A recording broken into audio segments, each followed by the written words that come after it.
something completely different. Matt James steps out amid his split from Rachael Kirkconnell. The Bachelor alum was spotted for the first time since reportedly blindsiding ex Rachael Kirkconnell with an Instagram post announcing their breakup. I don't get this. So, yeah, it wasn't cool that like they kind of broke up over text or whatever, I get it, but once the person's broken up, they're no longer yours. James was pictured on a frigid day in New York City, even stopping by a Lululemon for some retail therapy. Matt's outing comes just a few days after Rachael Kirkconnell recalled on an episode of Call Her Daddy that she once confronted Matt over another girl during their first breakup, telling Alex Cooper that there were some difficult moments during their breakup in March 2021. I don't know. I just don't get why the women always have to speak out about their exes. You know what I mean? I don't get what you get from it. You look like a trash bag. Like, there are people that are boomers, like you don't really hear Cher talk bad about Sonny. There's this new Gen Z thing. We gotta clap back. We gotta clap back. You come off trashy. We never really discussed that. I think like I was barely getting out of bed, let alone dating other people. Like I was. Yeah, so you know it's probably a dry spell. Whenever a girl's like that, that means they have depression, and it means getting them to have sex is a little bit more of an effort. And a lot of times when girls have that mindset, a girl that's a real go-getter is the one that you're going to have a lot of sex with. But the girl that's like, oh, it's hard to get out of bed, they'll go 12 days without having sex. And you're like, oh my God, I got urges.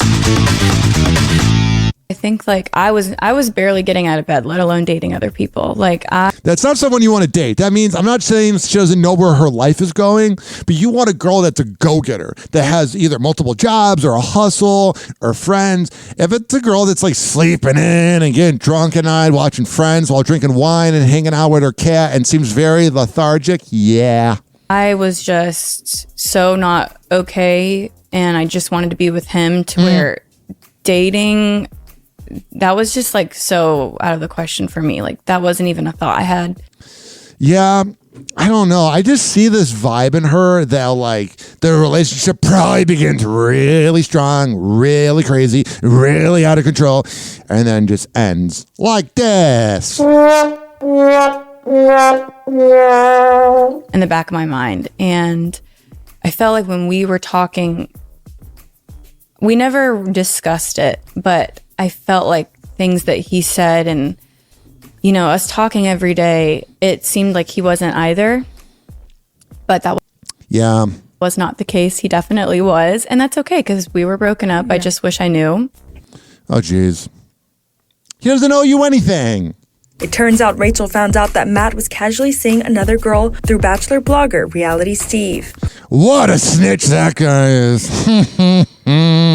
Who contacted her brother's girlfriend at the time. To make things worse, she was with Matt when she found out. Yeah, that can't be great. I was really, really upset just because I felt like it was definitely kept a secret from me. He technically didn't lie because I never asked, but at the same time, I never would have. Well, maybe he did lie a little bit. Now I'm trying. Okay, it's just like, this is for a therapist. Do not call her daddy. I don't know. There's too much information out there. We don't need to know this. And I think about it. Maybe there were some lies in there. Because I was very, very, very upset when I found everything out. And I just...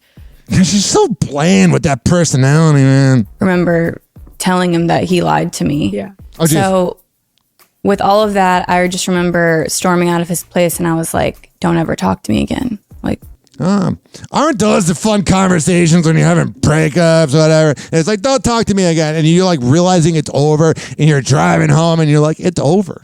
We're done. Oh, yeah. This is how I would feel if I dated her. We're done. High maintenance and too picky. Happy hour.